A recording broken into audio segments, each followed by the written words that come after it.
What if you heard that sugar, something we eat every day, was largely responsible for the worldwide explosion in obesity and some of the most chronic diseases of our time?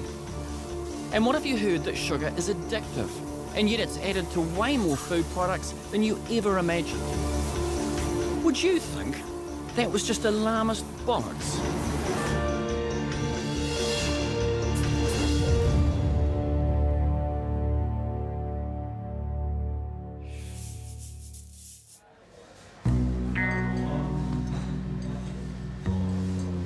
So the first time I heard all about the sugar being toxic stuff was an American bloke on the telly, and to be honest, I just rolled my eyes because it seems like everything's toxic and bad for you these days. And I don't have a lot of sugar. I have some in my coffee, I have the occasional cronut, and I figure I'm allowed because I exercise. So I just thought, well, how bad can it really be? To find some answers, I'm going to meet one of the world's most vocal critics against sugar. He's the man I saw on the telly, Professor Robert Lustig, and he's become a YouTube sensation. So we are being poisoned by this stuff, and it's been added surreptitiously to all of our food, every processed food. Okay, and the question is, why? How did this happen? Professor Lustig is now internationally sought after for his potent anti-sugar message. There are 3 things that sugar does that these other foodstuffs don't. Liver fat, cell aging, interfering with your brain's functioning to regulate how much to eat. That makes it toxic. Sugar? Toxic? Isn't that a bit shock jock? After all, water will kill you if you overdo it.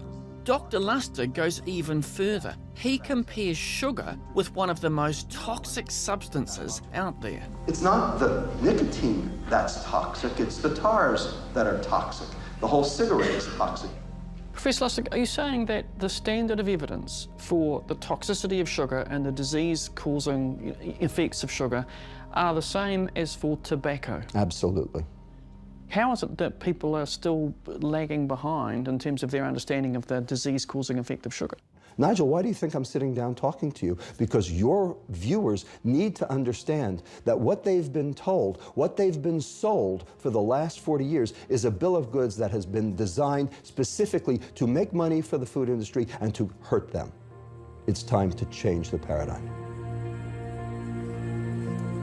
Well, something's got to change, because more than 65% of Kiwi adults are now obese or overweight, and nearly 33% of children.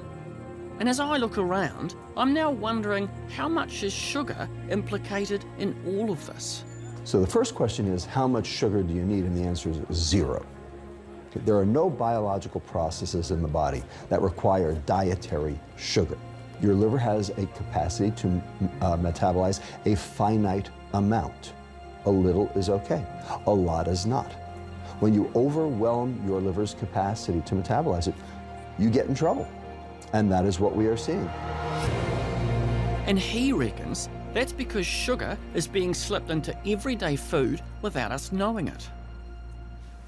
So all this stuff has got me thinking about how much sugar is in the food that I would normally buy.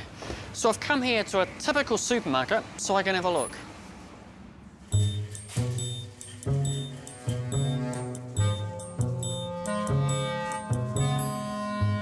Right, so spreads. Now, some of the stuff is obvious. You know, your chocolatey, nutty spread, you think that tastes nice. That's bound to have heaps of sugar, and it does. 2 teaspoons of sugar per serving. But you wouldn't expect, I mean, I wouldn't expect, say, Marmite. I wouldn't expect to have, to be honest, any sugar in it. But, in fact, it has 11.2 grams times 2.5, 28 grams of sugar in one of these little bottles, which is 7 teaspoons of sugar. I would not have expected 7 teaspoons of sugar in a thing of Marmite. So you couldn't get more Kiwi than this. Tomato sauce. Oh my God. Per serving, right, so per squirt of tomato sauce, it's just over a teaspoon of sugar. So every on the plate, over a teaspoon of sugar. That's a, I don't know that. Mayonnaise, we'll go for the light, you know, got the Heart Foundation tick. Okay, for every of mayonnaise that you put on your whatever, that's 1.5 teaspoons of sugar. Quite like tuna. Almost a teaspoon of sugar per serving. Down here, one of the old family favourites, baked beans. That has... good God. Per serving, there's almost 4 teaspoons of sugar. I expect loads of added sugar in fizzy drinks, but it's come as a surprise to find out fruit juice is packed with it as well. Sugar occurs naturally in fruit, which is good, but when it's juiced, you get seriously concentrated sugars. It seems there's no escaping the stuff. What's becoming really clear to me as I'm wandering around and looking at the stuff, all the stuff that I would normally buy, it's not so much that sugar's hidden, but it's kind of hidden in plain sight because it's in almost everything. Without knowing it, I've actually ended up eating quite a lot of sugar without really even thinking about it. Which has got me wondering, why is sugar in just about everything, and who decides how much? So I've come along to talk to a food technologist who does that stuff for a living. Here, they develop food products for food companies. You know, it could be a muesli bar, it could be a dressing, it could be a meal. Like, I think, why is sugar in everything? I get why it's in ice creams and cakes. It's cheap, so often it's used to rebalance the cost of a product. For example, a dressing, and it was an oil-based dressing, and you'd take some of the oil out, because that's an expensive ingredient, and bump up the sugar. So we're looking for the cheaper products, and to make the cheaper products, you've got to put in more sugar to reach that cheap price. The marketers have a view that the consumers won't go beyond a certain price point. How do you decide how much sugar to put in? Well, I guess it's a lot of trial and error. So you taste the product to make sure that everything tastes just right. The product would then be taken to a panel. Are they qualified tasters? I mean, who are the people on this panel? Well, smaller companies, it'll generally be like the marketing manager and maybe even the office staff. A larger company might be able to afford to run sensory panels to get feedback from their actual consumers. What constantly amazes me about the modern world is that marketers, who seem to have a profession built on fluff and wonder, make these really important decisions. Like, of course you would take it to a marketer to see whether the food tastes good rather than someone who's actually a profession, I don't know, but you know what I mean? It's like... Well, the marketers are meant to know what the consumers want, so if they've done their job properly, they've done the research. But is it really about consumer demand, or is it about profits? The food industry has been upping and upping the dose over the past century, and in particular in the past 30 years, and they found that when they did that, we bought more. So this is their juggernaut, this is how they're making money, and they don't want to stop. And they won't stop until they are remanded to stop. The question is, who's going to remand them? That's a question for debate.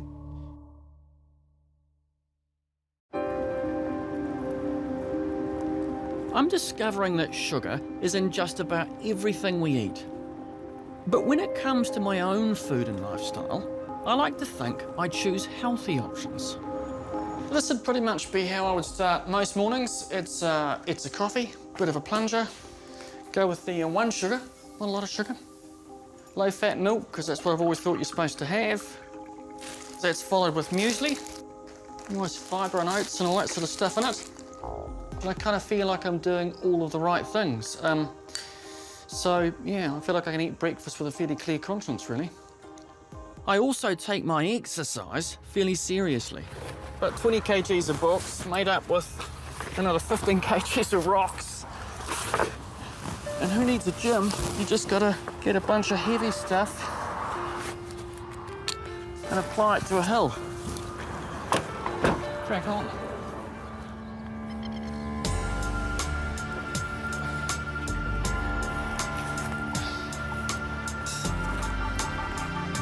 I know this probably seems quite mad to most people, but I've always subscribed to that pretty well accepted theory that it's calories in, calories out.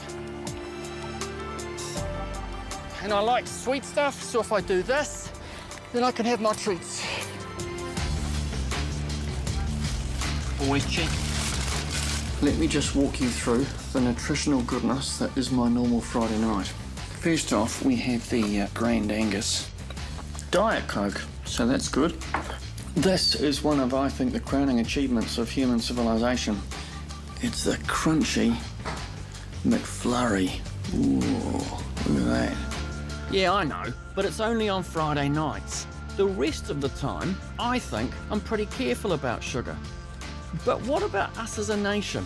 I was staggered to find out that the average Kiwi adult now consumes up to a massive 50 kilograms of sugar a year, depending on which study you read. That's around 32 teaspoons of sugar a day, way beyond the World Health Organization recommendations of up to 9 teaspoons for men, 6 for women, and 4 for kids. And the sugar in our diet isn't just about added or free sugars, but also comes complements of refined carbohydrates, which are quickly converted to blood sugar. Stuff like bread and muffins and cake.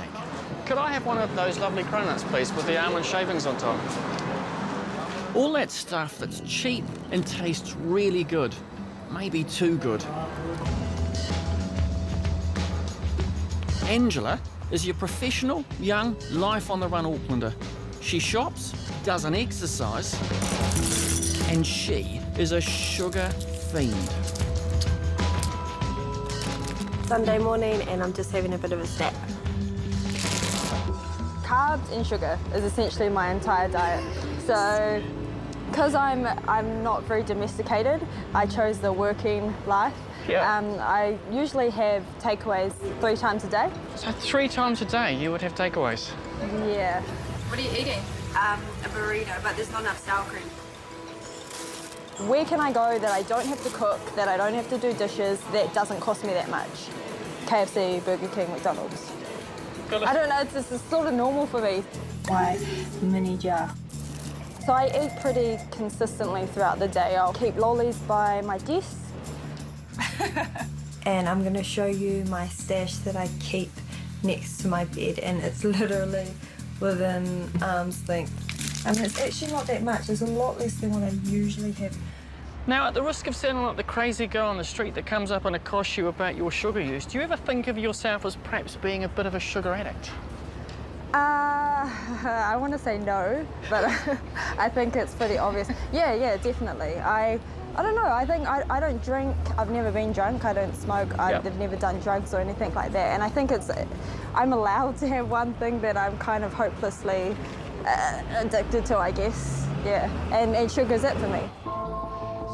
She looks slim and healthy, but I'm seriously worried about Angela, so I'm going to send her to a registered nutritionist. I'm really nervous. I think it's like going in to get a growling from your parents before you get the growling. I have never seen a diet that bad in an adult before. So nervous, I'm sorry. For so long.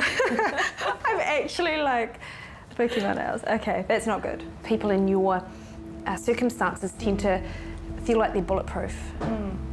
Yeah. Yeah, and you don't think about diet and the effects that it might have in 20 years or 25 years' time.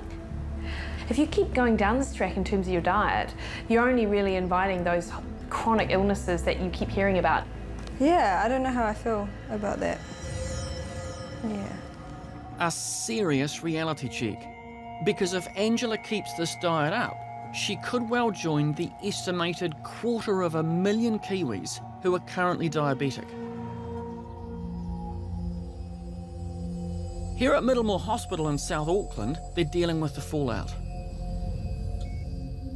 580 people are now hooked up to have their blood cleaned and purified by dialysis machines. And the rate of admission is going up by 10% a year, which roughly matches the national statistics. I'm meeting the clinical head of diabetes, Dr. Brandon Walker. Brendan, this looks expensive. Yeah, no, dialysis is a very, very expensive business. The machines, the very high requirements of staff. It's somewhere in the order of $50,000 to $100,000 per year per person. Per year?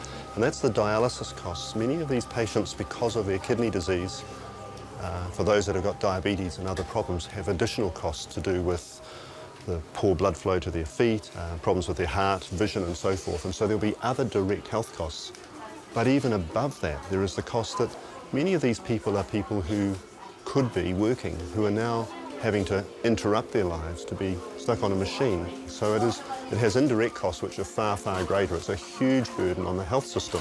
So like fundamentally right now, there may well be millions of dollars of health costs just in this room. Absolutely. Just now. Absolutely. Useful. Māori and Pacifica are most prone to this disease. It's affecting young and old and is largely obesity related. What's your view about the connection between sugar and obesity and diabetes and all these health problems? Oh, there's a very clear link between sugar consumption and carbohydrate consumption and diabetes at a population level. Early intervention could have made the difference, but instead, Middlemore is landed with the high cost of intensive care after the fact. As a clinician, as someone who works with this stuff, how should we, as the general public, think about sugar in our diet? The simplest of those really is to reduce sugary intake, and the simplest to identify that adds no other nutritional value would be to reduce the consumption of sugary beverages. Are you having much pain in your foot from the operation? No. No? So Nigel, Mr. Chan's a patient similar to those we often see in hospital who's got a lot of complications from his diabetes. Those complications resulted in infections and amputation of his big toe. But he's also got other complications. He's got some difficulty with his eyes and his kidneys and his nerves. What do you think caused your diabetes? Well, in fact, I was taking too much sugar. That's what it happened to me. Even though I've got a family history of diabetes, you know, to me it was, oh, Mum's taking her pills, Dad's taking his. Marilyn is 53. She's had diabetes for 20 years and has a long list of related complications. My retinal have come away from the walls. I've got cataracts forming in both eyes. Yeah, I've had a stent put in. In your It heart? was last year, yeah. Coronaries? How often are you having dialysis and how much time does it take? 3 days a week I come, and I'm on 4 hours. 4 hours for each of time. those times that I come. What things now, you know, if you had your time again, would have made a difference for you, do you think? My diet, eating all these sugary things that I shouldn't have been. What sort of things were they thinking about just in any day? I was eating a dozen apple donuts, Truly? truly, and eating chocolates and lollies and, you know, heaps of sugar in my cup of tea and How many fizzies. teaspoons? Teaspoons of sugar, I'd have about 4. Marilyn, people talk about that you can get addicted to sugar, that you kind of have to have it. Did it feel like that for you when you were having lots of sugar? I had to have my lollies, you know, the really sweet, like a packet of jelly beans. That amount of sugar is a lot. I had to have it. For me, this is what happened to me with my love of sugar. I love sugar too, but all of this is starting to give me a few nagging doubts. What about my blood sugar levels? So I'm going to have my blood tested for good measure.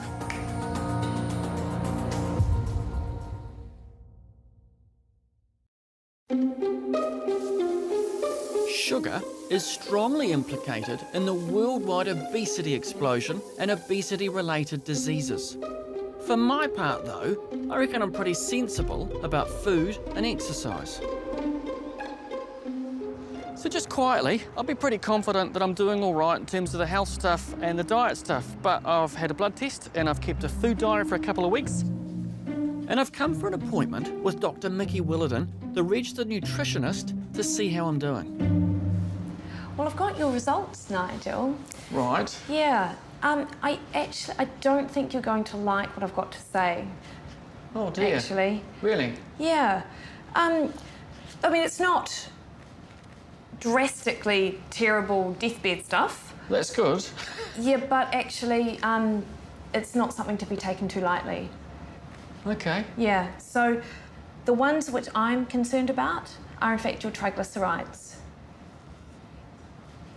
Because they're bad, aren't they? They are bad, yeah. Okay. So, Just so you know, triglycerides are a type of fat found in the blood. triglycerides are a sign of excess sugar in the diet. So it just makes the blood like a little bit stickier, Yep. which increases the risk of clotting, which can increase the risk of heart attacks.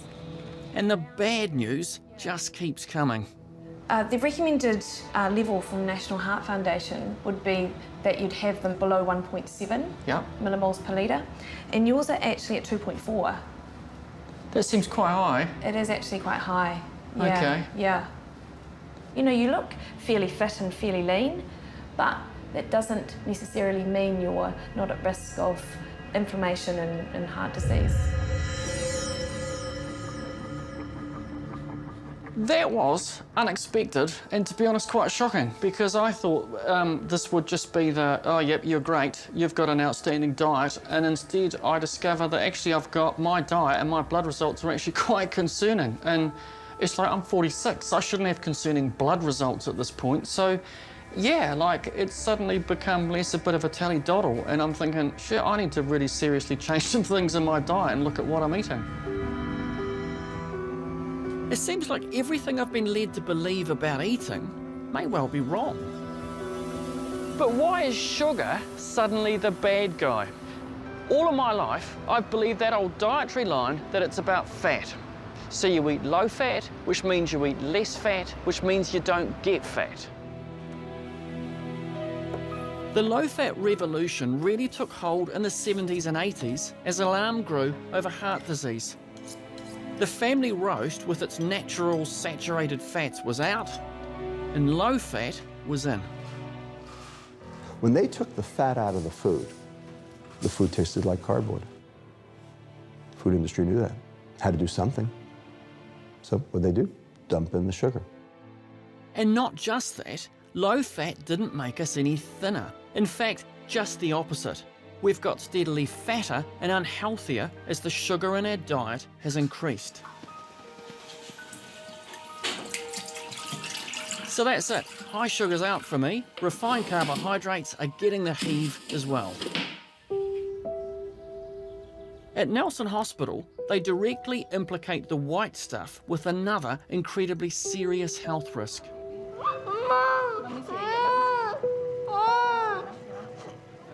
Keep talking to him. Take good care of her. This time, it's the impact soft drinks and juices are having on children's dental health. I'm in the theatre with Dr. Rob Beaglehole and his team. What size problem are we dealing with here? In terms of the number of children having their teeth extracted each year, it's a huge number. Last year, 34,000 children aged under 14 had one or multiple teeth extracted for dental reasons. And we also know that this number has been increasing year after year. So Rob, because even to a muppet like me, that looks like this thing's gone wrong there. Well, that's right, Nigel. What I can see here is that all of these front teeth here have holes or dental decay. Yeah. That these shadows here decay. What we can also see is the permanent teeth up here. Mm-hmm. So unfortunately, this tooth here, which has decay into the nerve and is black in the mouth, is going to need to be extracted. It's worse than I imagined and totally preventable. That tooth's coming out. We heard from the parents that they admitted that they had a diet high in sugary drinks, and we know that sugary drinks is the #1 source of sugar in the New Zealand diet for children. The mother was talking about Coca-Cola in her baby bottle. Think about people going up at a nanny state, but sometimes you actually need a nanny. So this general anaesthetic is costing approximately $5,000 for taxpayers. Yeah. I guess the thing that really struck me is standing watching this, the room was full of anaesthetists, there were dentists, there were house surgeons, there were theatre nurses, there was all the kit that was in there was 3 hours worth of theatre time, and I just kept thinking, like, none of this needed to be. In the end, this little girl had 6 teeth extracted under general anaesthetic, which is a potentially dangerous procedure at the best of times. What implications does it have if you lose 6 teeth? Well, she's going to have eating problems, she's going to have aesthetic problems, socialising problems, and also, unfortunately, she's going to have major orthodontic issues, which is going to involve complex orthodontic treatment later down to try and move the teeth around. And as I soon learned, she was just one of several treated by Rob and his team today. How old is this child again? She's just turned 2. Just turned 2. On these front 4 teeth, there's actually no tooth surface left. All we can see is roots. So this child has been in a lot of pain. So this is literally, the soft drink has dissolved the tooth to the gum line. To such an extent, and it may have only taken about 6 months for this to happen. But we can see that the nerve is actually bleeding. I haven't even started yet.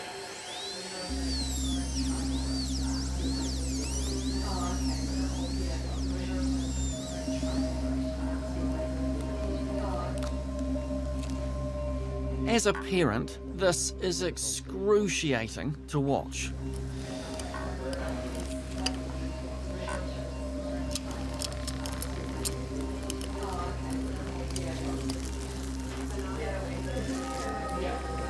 Look at that infection as well. What really smacks you in the face about all of that is that you've got a whole operating theatre full of really qualified people. That's about 5 grand's worth of theatre time, let alone the fact we could be doing other stuff with it, to pull teeth out of 2-year-olds and 3-year-olds because they're drinking too many sugary soft drinks. It's utterly preventable and it's utterly wrong. So just how much sugar goes into the soft drinks that are rotting our kids' teeth? So the likes of this one here, right, your pretty standard 1.5 litres. Divided by 4, we get 40 teaspoons. 40 teaspoons of sugar. Out of the 33,000 items that are sold in an average supermarket, that is the #1 selling item. This is green. That must be good. Surely it's green. This one's worse. It's got 12.6 grams. We get 47 teaspoons of sugar. So this has the better part of 50, if we're going to round it up. Almost 50 teaspoons. 47 teaspoons of sugar. And this is your standard kid's birthday party fare? Exactly. And if we have a look at this product here, this serving size is 1 and it has 600 mils. We get 16 teaspoons of sugar. And if a kid has it? Then they're having 5 days worth of sugar. So this is in one hit. 5 days worth of sugar in a bottle? Exactly. Good God. I'm genuinely surprised by this. I had no idea. So now, I want to find out what the food industry has to say.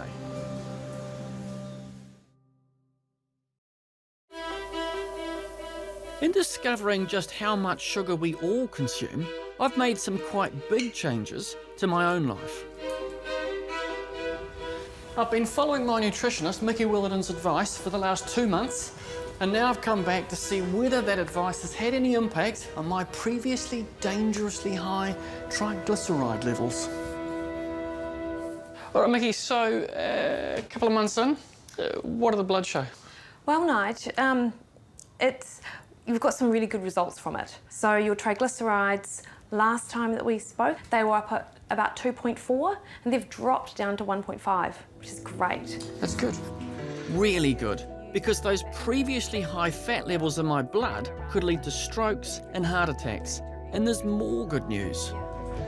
I lost about 3.5 kg in about 10 days. And it's all here. Like I've gone in a belt size. Don't waste time. Big implications for me, and there are potentially big implications for the world economy as well. Credit Suisse, one of the world's leading banks, has also weighed into this debate, directly linking the consumption of excess sugar with the worldwide increase in type 2 diabetes, obesity, and a thing called metabolic syndrome.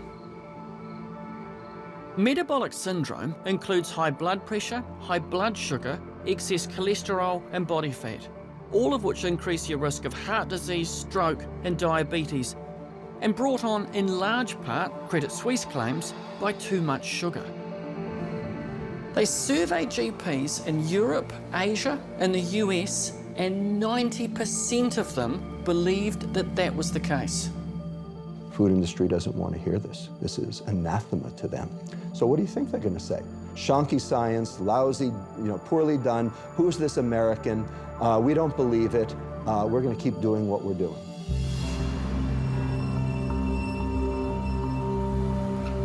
The food industry has its own interpretation of the science. I want to hear their opinion about Professor Lustig and his whole sugar is toxic message.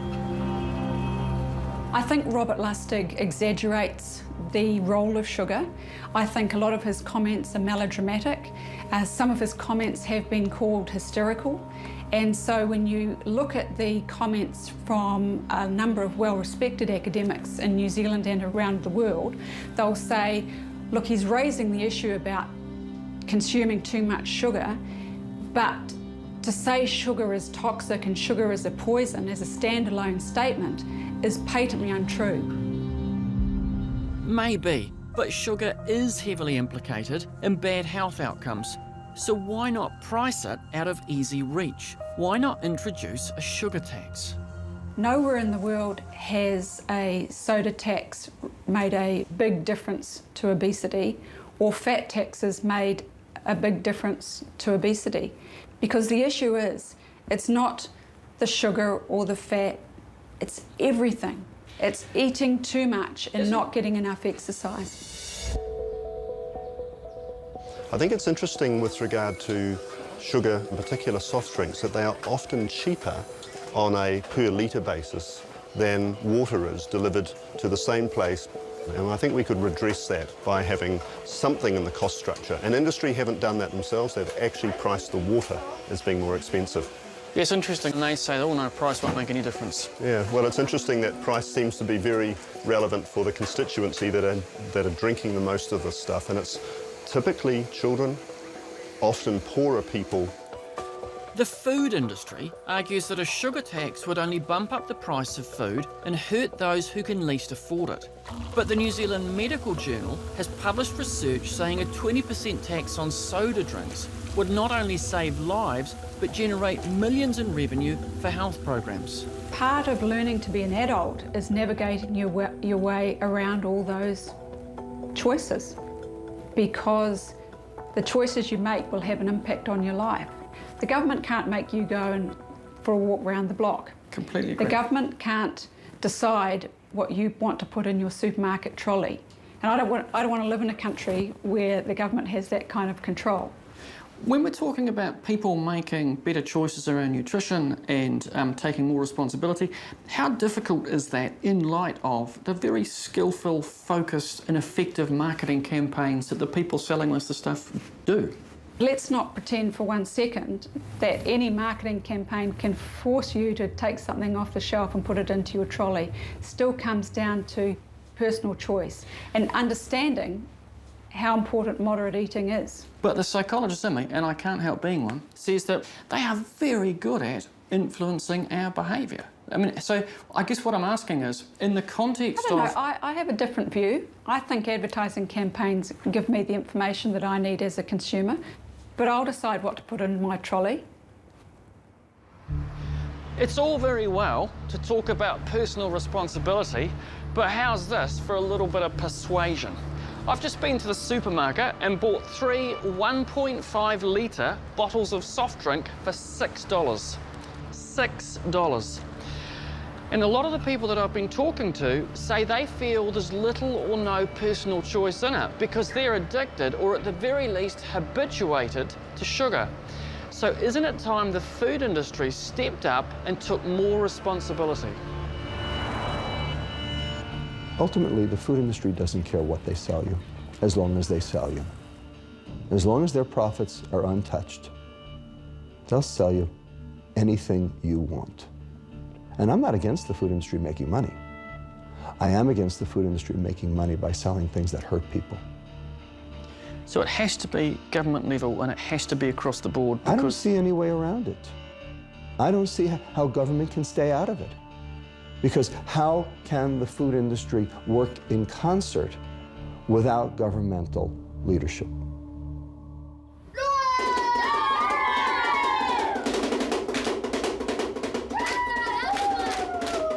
But while the opposing sides dig in, at ENDEVR School in South Auckland, they're not waiting. They're taking their own action. Here they've banned soft drinks, and they're encouraging real lifestyle change. So how entrenched was all that fast food, sugary drink stuff when you first started? Oh, incredibly entrenched. It was just the junk food was who we were here. We didn't see any healthy food. We didn't see fruit, we didn't see bread, we didn't see water. So we would see the takeaways coming in for lunch, we would see the takeaways coming for breakfast. That was who we were at that time. And there's been a marked ripple effect. In terms of changing behaviour at home of parents, has that made a difference? We've used our children to be the educators of their parents, basically. And it's really lovely when parents come in and tell us funny stories of when they've been to the supermarket, shopping with their 5-year-olds who will say, no, we can't have that. We want to have healthy food, and this is the reason why. No fast food here, and the principal says they're getting noticeably slimmer. So what have you guys got in your lunch today? You've got an enormous bag of carrots and, oh, look at that, we've got the nuts in there, and you've got oranges and yogurt and fruit. What's better for your teeth? Is it better to drink water or fizzy drink?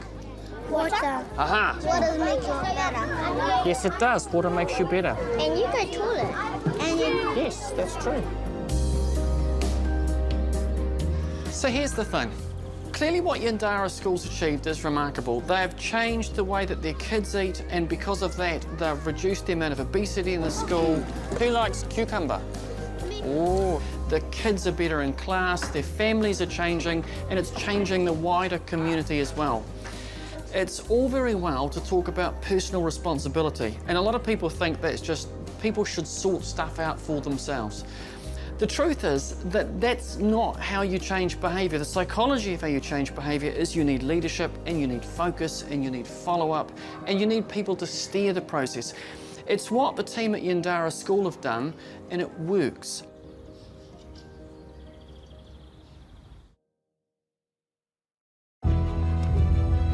Sugar is utterly entrenched in our way of life. Now, so is diabetes.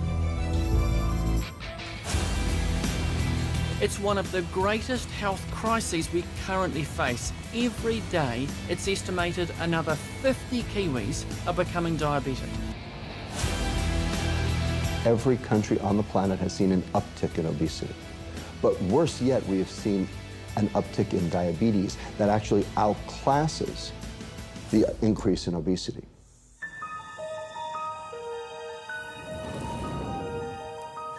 Can we turn that round by cutting back on sugar? In Paraparaumu, just outside Wellington, Marianne is living proof that we can. It smells nice. It's a good pace. My mother and her sisters have all been diagnosed with late-stage diabetes, and Mum ended up having a kidney transplant, and she was on dialysis before that. She ended up in hospital, and she ended up in a coma.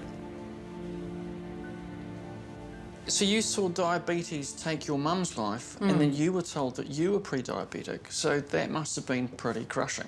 It was incredibly stressful and very, very scary. Gary came home one day after work, after we'd been looking at various diets. He came home and he said, "We're going sugar-free." Gary, Marianne's husband, is a pilot. He led the charge. Hey Gary, Nigel. Nigel. Come round to your place to cook a curry. Oh, love it. We went through the pantry, went through the fridge. If it had more than 5% sugar, it was gone.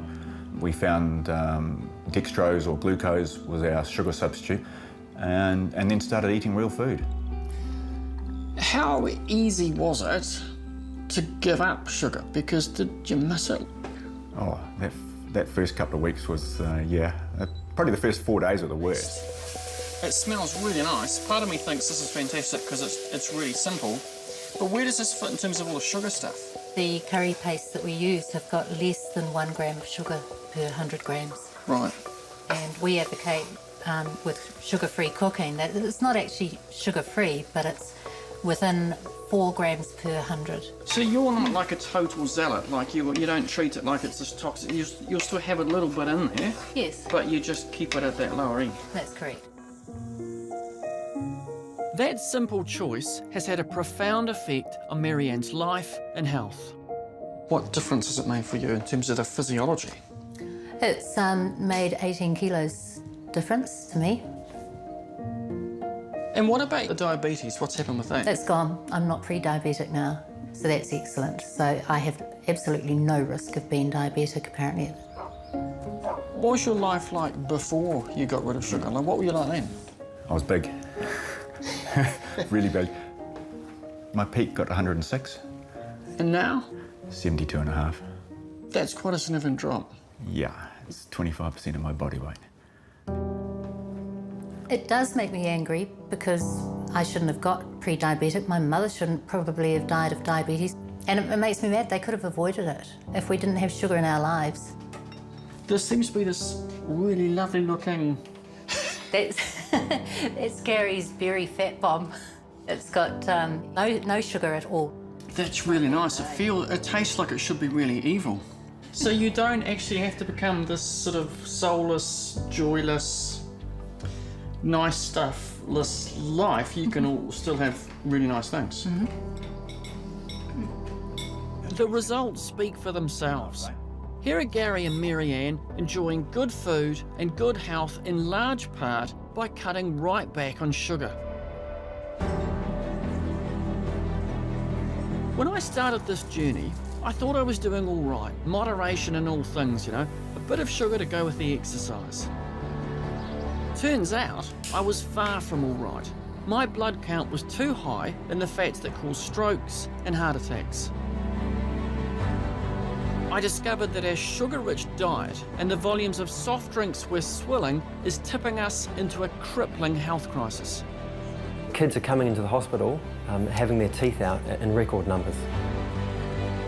What we do know is that we don't give our 2-year-old kids tobacco to smoke, we don't give our 2-year-old kids alcohol to drink, but we do give our 2-year-old kids soft drinks to drink. Well, it's pretty straightforward. It's to reduce sugary intake, and the simplest to identify that adds no other nutritional value would be to reduce the consumption of sugary beverages. Question is, how much proof do you need before it's time to make a change? We need to turn this around. This is a public health crisis, and there's only one way to do it. Get the sugar out of the food. Well, I cut sugar, and result, my bloods came right, and I lost weight. Sugar is now implicated in all sorts of diseases. I've looked at the research and I'm convinced.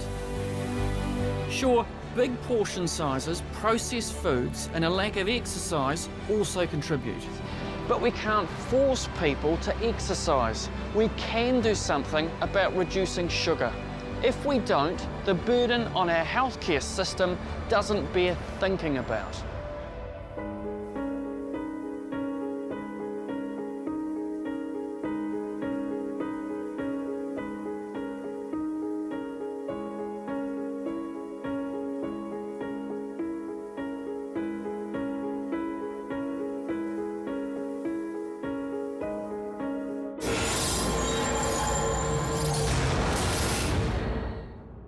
This program was made with funding from New Zealand On Air.